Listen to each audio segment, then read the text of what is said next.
ഇന്ന് നമുക്ക് വളരെ രുചികരവും ഹെൽത്തിയുമായിട്ടുള്ള ഓട്സ് പുട്ട് തയ്യാറാക്കാം.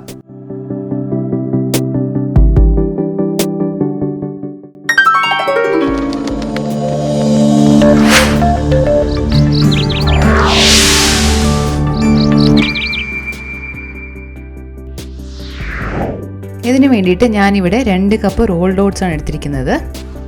ഈ 2 കപ്പ് ഓട്സ് ഞാൻ എടുത്തത് 1.5 കുറ്റി പുട്ട് തയ്യാറാക്കാനായിരുന്നു ഉണ്ടായിരുന്നത്. ഇതിലേക്ക് നമുക്കൊരു 1/4 ടീസ്പൂൺ ഉപ്പ് ചേർത്തിട്ട് ഒന്ന് മിക്സ് ചെയ്ത് കൊടുക്കാം. പുട്ടിന് വേണ്ടിയിട്ട് ഓട്സ് ഒന്ന് നനച്ചെടുക്കാം. 2 കപ്പ് ഓട്സിന് ഞാനിവിടെ 1/2 കപ്പ് വെള്ളമാണ് എടുത്തിരിക്കുന്നത്. ഈ വെള്ളം നമുക്ക് കുറേശ്ശെയായിട്ട് ഇതിലേക്ക് ഒഴിച്ച് നനച്ചെടുക്കാം. ചൂടുവെള്ളത്തിൻ്റെ ഒന്നും ആവശ്യമില്ല, സാധാരണ നോർമൽ വാട്ടർ വെച്ച് നമുക്കത് കുഴച്ചെടുത്താൽ മതി. എനിക്കിവിടെ 2 കപ്പ് ഓട്സിന് 1/2 കപ്പ് വെള്ളം കറക്റ്റായിരുന്നു. ചിലപ്പോൾ നമ്മൾ എടുക്കുന്ന അളവ് ചെറിയൊരു അങ്ങോട്ടോ ഇങ്ങോട്ടോ മാറ്റം വന്നു കഴിഞ്ഞാൽ വെള്ളത്തിൻ്റെ അളവിന് മാറ്റം വരും. അതുകൊണ്ടാണ് കുറേശ്ശെ വെള്ളം ഒഴിച്ച് നനച്ചെടുത്ത് എടുക്കാൻ പറയുന്നത്. ഞാനിപ്പം ഓട്സ് ഇവിടെ നനച്ച് കഴിഞ്ഞിട്ടുണ്ട്. ഇതിപ്പം ഇതുപോലെ ഇരിക്കണം. ചെറിയ കട്ടകളൊക്കെ ഉണ്ടാവും, അതൊന്നും കുഴപ്പമില്ല. മൊത്തത്തിലൊന്ന് നനഞ്ഞ് കിട്ടണം. ഇനി ഈ കട്ടകളെല്ലാം ഒന്ന് മാറി നല്ല പുട്ടുപൊടി പോലെ നല്ല പൊടിഞ്ഞ് കിട്ടാൻ വേണ്ടിയിട്ട് നമുക്ക് മിക്സിയിലിട്ട് ജസ്റ്റ് ഒന്ന് കറക്കിയെടുക്കാം. നമുക്ക് ഈ കട്ടകളെല്ലാം ജസ്റ്റ് ഒന്ന് ഉടഞ്ഞു കിട്ടിയാൽ മതി. അതുകൊണ്ട് ഞാൻ ഈ പൾസ് ബട്ടണാണ് യൂസ് ചെയ്യുന്നത്. ഇതിലൊരു 3 പ്രാവശ്യം ഇതുപോലെ കറക്കിയെടുക്കുന്നതേ ഉള്ളൂ.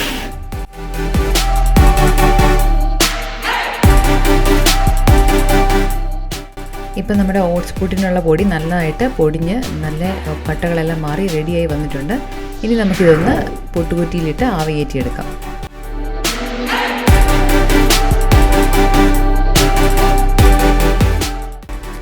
ഇനി നമുക്ക് സാധാരണ പുട്ട് ഉണ്ടാക്കുന്ന പോലെ തന്നെ തേങ്ങയും പുട്ടുപൊടിയും മാറിയിട്ട് പുട്ടുകുറ്റിക്കകത്ത് നിറച്ചെടുക്കാം.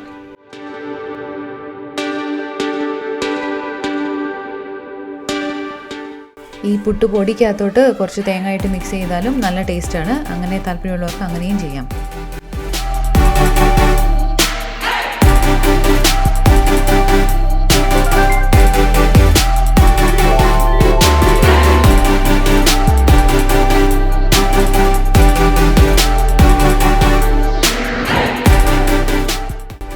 ഇപ്പം വെള്ളം നന്നായിട്ട് തിളച്ച് ആവി വരാൻ തുടങ്ങിയിട്ടുണ്ട്. നമുക്കിതിലേക്ക് പുട്ടുകുറ്റി വെച്ച് കൊടുക്കാം. ഒരു 2-3 മിനിറ്റ് കഴിയുമ്പോഴത്തേനും പുട്ടുകുറ്റിയുടെ മുകളിൽ കൂടെ ആവി പുറത്തേക്ക് വരാൻ തുടങ്ങും. അതിനുശേഷം ഒരു 6-7 മിനിറ്റ് നേരം ഇതേപോലെ സ്റ്റീം ചെയ്തെടുത്തു കഴിഞ്ഞാൽ നമ്മുടെ പുട്ട് റെഡിയാകും. ഇപ്പോൾ ആവി വരാൻ തുടങ്ങി ഒരു 6-7 മിനിറ്റ് കഴിഞ്ഞിട്ടുണ്ട്. പുട്ട് ഇവിടെ റെഡി ആയിട്ടുണ്ട്. നമുക്കിനി ഒരു പാത്രത്തിലേക്ക് മാറ്റി വെക്കാം.